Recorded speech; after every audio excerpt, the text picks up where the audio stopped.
Welcome to another video by LSX Engines Tuning and Marine. In this video, the intake manifold was installed a day earlier, so it's now dried, and I'm about to start installing all the accessories on the engine.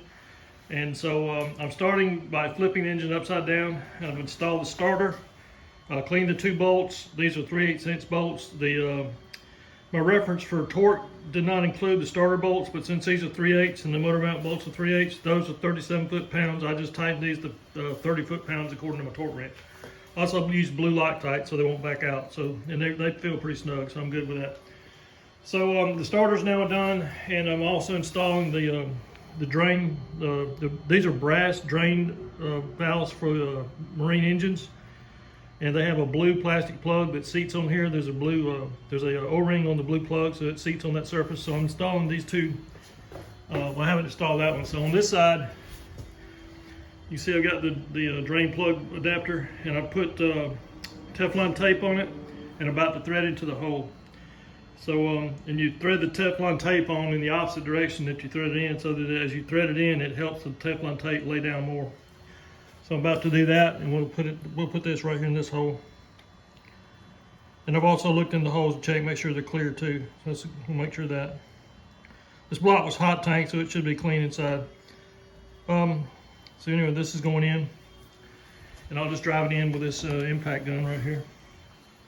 This is a 1/4" impact gun. It's not that strong.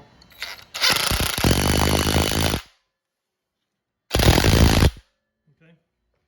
So now you got two drain adapters in, and I will now flip it back upright and start putting accessories on the front of the engine, and also on the top of the engine. And in a previous video, I just thought I'd put the distributor in now, but I'm putting the distributor in last because I'm going to prime this engine by turning the oil pump.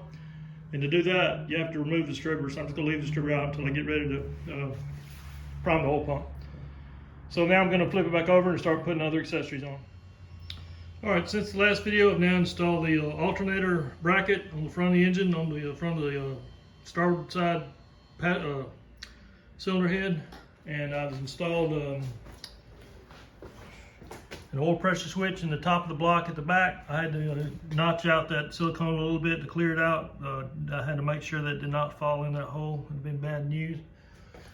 And then I'm putting this oil pressure. There's two oil pressure devices on here.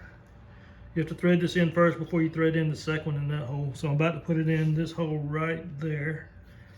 And I use natural gas rated Teflon tape. It'll handle gasoline also, instead of any kind of pipe sealant. So that's what I use for putting threaded fittings in gasoline motors. All right, so I'm about to put this in, and then I'll keep doing videos to show you what I installed in sequence. All right, I've now installed the thermostat housing using these two bolts here. These are 3/8 bolts. Had a problem. The gasket set that I bought did not have a thermostat outlet gasket, because this is a marine engine, and the truck version of this engine uses an entirely different thermostat housing connection. I think it uses a rubber O-ring instead of a felt gasket. So I basically had to take some gasket paper and cut my own. So I made my own gasket, smeared both sides of it with this Ultra Gray, Thermotex Ultra Gray sealant, both sides of this gasket, and put the fastened thermostat housing down, and I torqued these two bolts to, I think it was 25 foot-pounds. It didn't say in the, I didn't have a specification on it, but I just wing it on these kind of bolts. So those are 3/8" bolts, 25 to 30 foot-pounds is plenty. I just tighten it down until it feels right. So the thermostat housing is now on, and I just installed the front pulley. I cleaned the pulley, and then I put, these are fine thread 3/8" bolts, and I put Loctite on them also. And I torqued these down to 43 foot-pounds. That's from the specification. Of course, I'm using the Kohler Industrial Engine 4.3 Industrial Engine specifications guide off the internet. So that's 43 foot-pounds, 43 foot-pounds, and 43 foot-pounds. So the front pulley is now installed. The balancer bolt, which is here, is this one here. And what I do with so the balancer bolt has 3 parts, and you put the this washer on with the convex portion facing outward, and I think that would be, logically, that would be this side where it was worn before. So I'll go ahead and install that now if I can. So that's on. Balancer bolt goes right in here. It's torqued to 70 foot-pounds. I'm not gonna put any Loctite on it because it's that's plenty of torque to keep it from coming loose. I don't think I can torque it down now because I can't hold the back of the engine. I've got a screwdriver just to hold this 43 foot-pounds, but I'd probably bend that screwdriver or break it if I tried to torque this to 70. So I'll wait until I get the flywheel on, and then I'll do the flywheel and the front pulley at the same time. So I can lock the flywheel up. All right, so that's the front pulley, thermostat housing. Next, I'm not sure. I'll do a video when I'm just picking parts out of the box and putting them on the engine at this point. There's no real sequence to it other than making sure that they'll fit without having to take it back off. Okay, I've now installed the water pump. I scraped the old gaskets off the face of the water pump, and I've put new gaskets. You can see the Felpro blue gaskets under there. I've smeared gray silicone sealant on both sides of the gasket, on both sides of the water pump. And then when I put the studs go here, here, and here, and I put silicone, I put the Permatex gray silicone on the threads of these bolts instead of Loctite, because these go into the water jacket and you want to seal those from leaks. So I've got silicone seal on the threads of all 4 of these bolts. This bolt here is not a stud, and it's longer than the rest of them, so it goes in that spot right there. And then I torque these bolts down to 30 foot-pounds, and the water pump's in. Next, I'm going to be focusing on the power steering side over here, the power steering brackets, and the power steering pump. In this video, I've installed the engine harness, the electrical harness on the engine, and I'll just go over the connections real quick. So the alternator, this just plugs on there. That was 10 millimeter. No torque, just have to wing that one. This is a ground wire on the side of the alternator. Coming back to here, you have your starter. Purple wire goes on the outside, the yellow wire goes on the inside.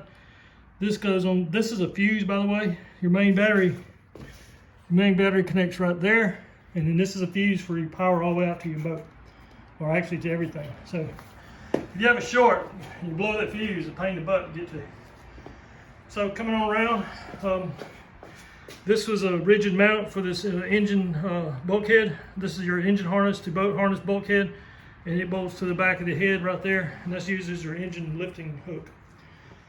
Coming on around, let me back out a little bit. So this here goes on top of the carburetor. The carburetor goes on first, and this goes on after the carburetor. This is what mounts your circuit breakers, and your there's a circuit breaker there. That's the circuit breaker also, and that might be a starter solenoid. As a matter of fact, I'm not sure.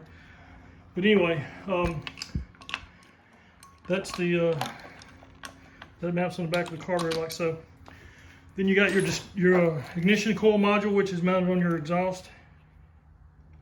All right, continue with the harness install. So the oil pressure switch was here. This brown wire, or this whatever color that is, some kind of stripe, brown purple stripe, went on there.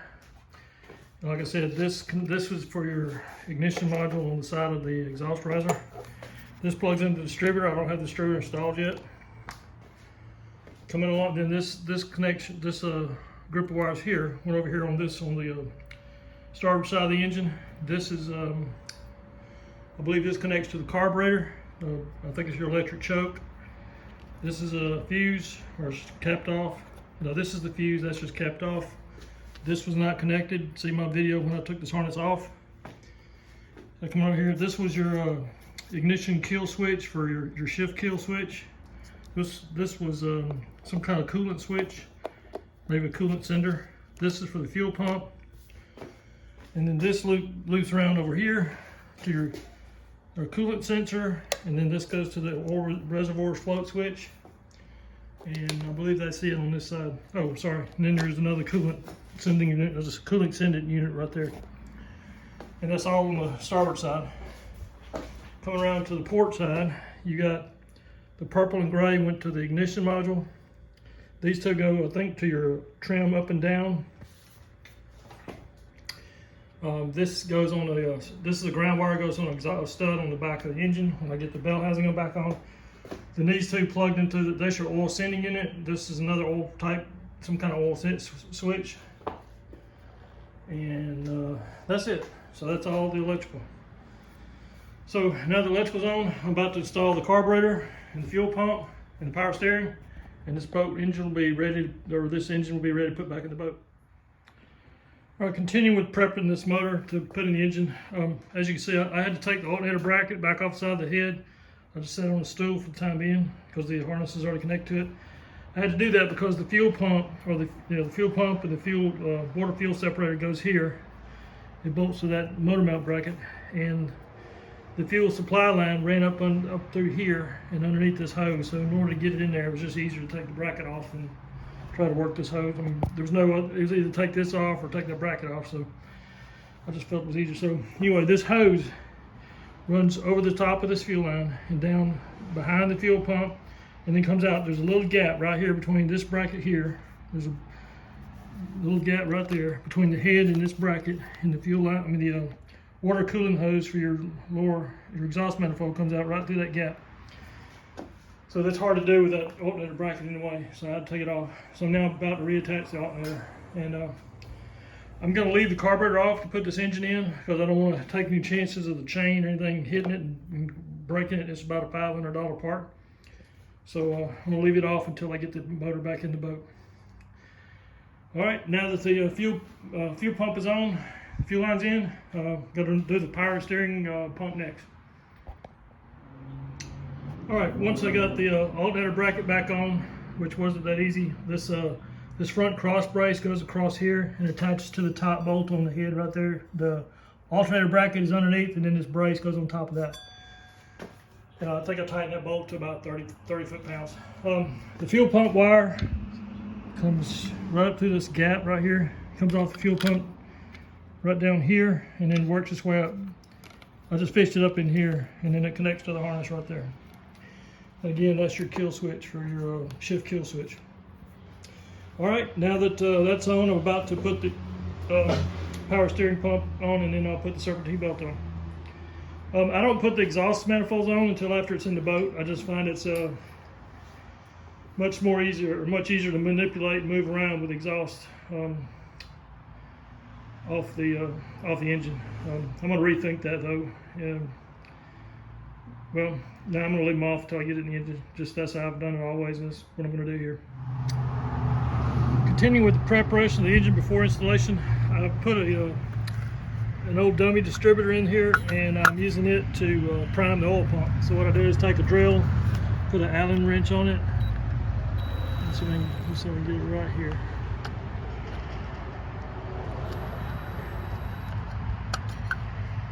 And I just used the drill.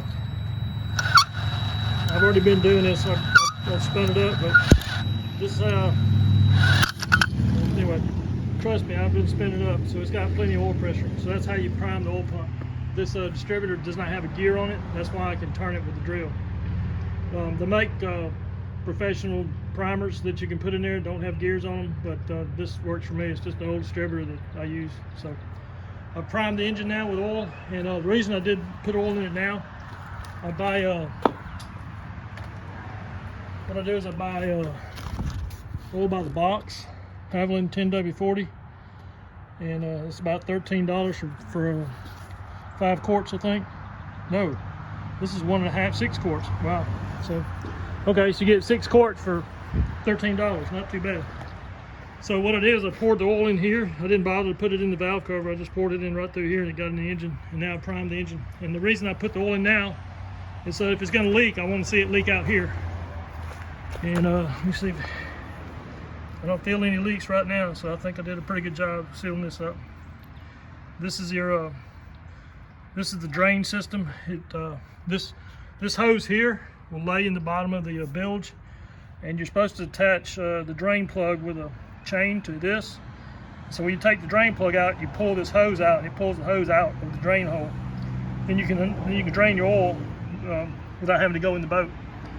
And then you just put, when your oil's finished draining, you put this plug back in, and then shove it back in the drain hole and put your drain plug back in. Kind of a neat little idea.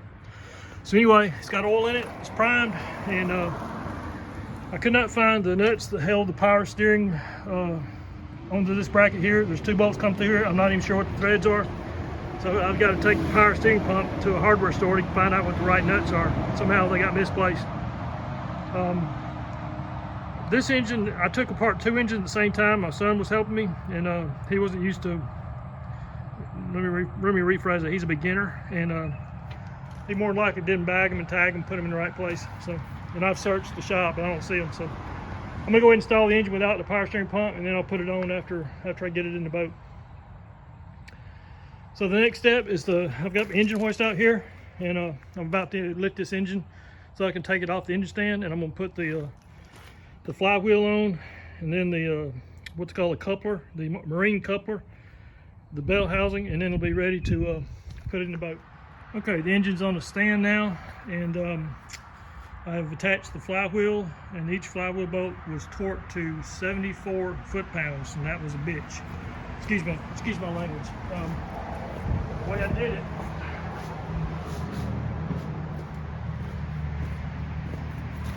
it wasn't easy, but the way I did it was I wedged a screwdriver in between the teeth. I put a screwdriver on top of the starter and put it in the teeth to hold it from turning, and then I turned the bolts on the flywheel. They're 9/16 head. I put blue Loctite on them. Just, I always like to do that, keep them vibrating loose, and then I tightened them to 74 foot-pounds each. Once the flywheel is attached, I then attached, this is called the coupler. The marine drive shaft just slides into here. There's no transmission, there's no clutch, it's just direct drive. So this is your coupler, and each of these bolts are torqued to 40 foot-pounds. I couldn't find a spec on it real quick, but they're 3/8 bolts, so I figured 40 foot-pounds is good enough. So I put Loctite on those also. And I held the flywheel the same way. So now the coupler's on, the flywheel's on, I'm about to put on the rear bell housing. Stay tuned for that.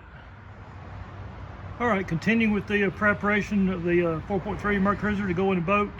I've now got the bell housing on, and I torqued each bolt to 20 foot-pounds. I didn't have a reference, but I've done a 4.3 before, and from memory, these are 20 foot-pounds each. That one, that one, that one, that one, that one, and that one. And you can see I put blue Loctite on them too, a little bit too much on some of them. Then once you get the bell housing on, your power steering cooler, there's a single bolt right here. It's a 1/2-inch head, 5/16/18 thread. I only torque it to 15 foot-pounds. So it holds the power steering. So your water hose from your outdrive hooks up here, and that's what feeds water to the front of the engine. So this thing's ready to go on, or ready to go back in the boat. And that's what I'm about to do. This chain's in the way, so I couldn't hook up the front, the water hose to the front thermostat housing. I'll do that later. But all in all, it's looking pretty good. So I'm going to end the preparation video now. The next video you'll see is on an engine crane or engine hoist about to be dropped in the boat. Thanks for watching.